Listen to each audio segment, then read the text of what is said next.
윤봉길 1908년 6월 21일에서 1932년 12월 19일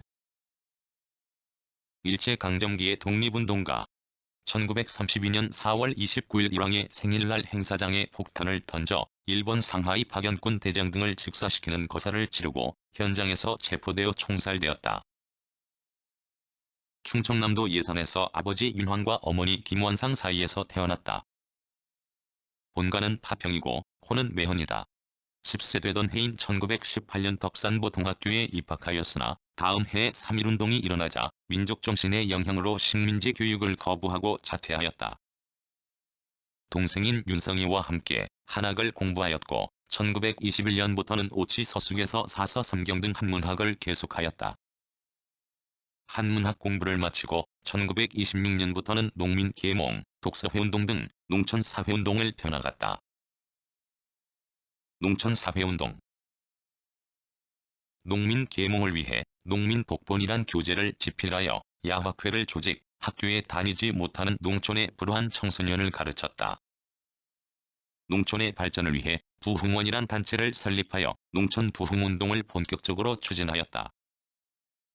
그해 2월 18일 부흥원 주관으로 학예회를 열고 촌극인 토끼와 여우를 공연하였는데 농촌에서 문화 활동이 많지 않던 당시여서 관람객이 매우 많이 모여 성공리에 마쳤다. 이것이 원인이 되어 일본 경찰의 주목을 받게 되었다.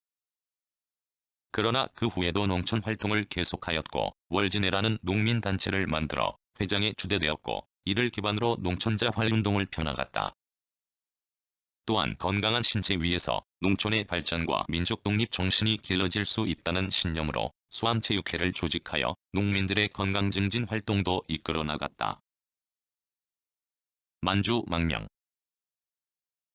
윤봉길은 조국을 위해 목숨을 바쳐 무엇인가 큰 일을 해야겠다는 신념으로 장부가 집을 나가 살아 돌아오지 않겠다 는 내용의 편지를 남기고 만주로 떠났다. 이 정보를 입수한 일본 경찰이 미행을 하여 평안도 선천에서 체포되어 45일간의 옥고를 치렀다. 추록 후 만주로 망명하였고 만주에서 같은 길을 걷는 김태식, 한일진 등을 만나 함께 독립운동을 결의하였다. 윤봉길은 대한민국 임시정부에 가야 성공적인 독립운동을 추진할 수 있을 것으로 판단하고 상하이로 향했다. 혼자 려둥 반도의 남단에 있는 다른 대원을 거쳐 산둥 반도에 있는 칭다오 청도로 건너가 그곳에서 일을 하면서 돈을 모으고 독립운동 할 곳을 물색하기도 하였다. 결국 1931년 8월 임시정부가 있는 상하이에 도착하였다. 그는 프랑스 조계 안에 있는 안공근의 집에 머물게 되었다. 그는 중국에서의 뜻있는 일을 위해 생활을 구성하였다. 우선 경제 생활을 위해 한국인인 박진이 경영하는 공장에서 일하였다. 한편으로는 국제활동을 위해 상하이 영어 학교에서 영어 공부도 병행하였다. 그리고 상하이의 대한민국 임시정부의 지도자인 김구를 찾아가 그의 뜻을 말하고 조국의 독립을 위해 몸과 마음을 바칠 것을 다짐하였다. 3.1운동 이후 독립운동의 거점이 중국으로 옮겨지면서 항일운동은 주로 중국, 만주에서 진행되었으며 대한민국 임시정부를 중심으로 한 지원과 안내를 받아 조직적으로 움직였는데 윤봉길도 그 가운데 한 사람이다. 훈커우공원 의거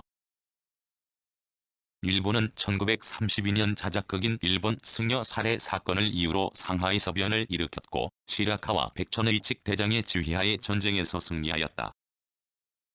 이에 일본군은 일왕의 생일 축일인 천장절과 전쟁 승리 두 가지를 축하하는 기념식을 갖기로 하였다. 윤봉길은 이 기회를 택하여 기념식장에서 거사를 하기로 결심하였다. 그리하여 1932년 4월 26일 한인애국단에 입단하여 김구를 비롯한 이동영, 이시영, 조수왕 등 지도자들과 협의하여 거사를 구성하였다.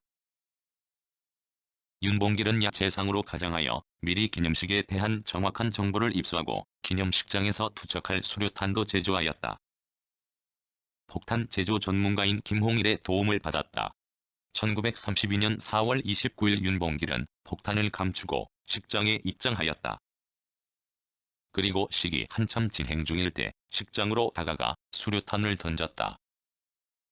이 폭발로 일본군 대장 시라카와 요시노리와 일본인 거리민단장 카와바타 테이지 하단 정차는 즉사하였고 제3함대 사령관 노무라 기치 사부로 야촌길삼랑 중장과 제9사단장 우에다 켄키치 십전겸길 중장, 주중공사 시게미스 마무루 중광계 등이 중상을 입었다. 식장은 아수라장으로 변했다. 윤봉길은 현장에서 일본군에 체포되었고 일본 군법회의에서 사형을 선고받았다. 그는 일본으로 옮겨져 오사카 대판 위수형무소에 수감되었다. 그리고 그해 12월 19일 총사형을 받고 25세의 젊은 나이에 순국하였다. 이 사건은 중국 등 세계에 알려졌고 중국의 지도자 장제스는 중국 백만대군도 하지 못한 일을 조선의 한 청년이 해냈다. 고격찬하였다. 1962년 건국 훈장 대한민국장이 추서되었다.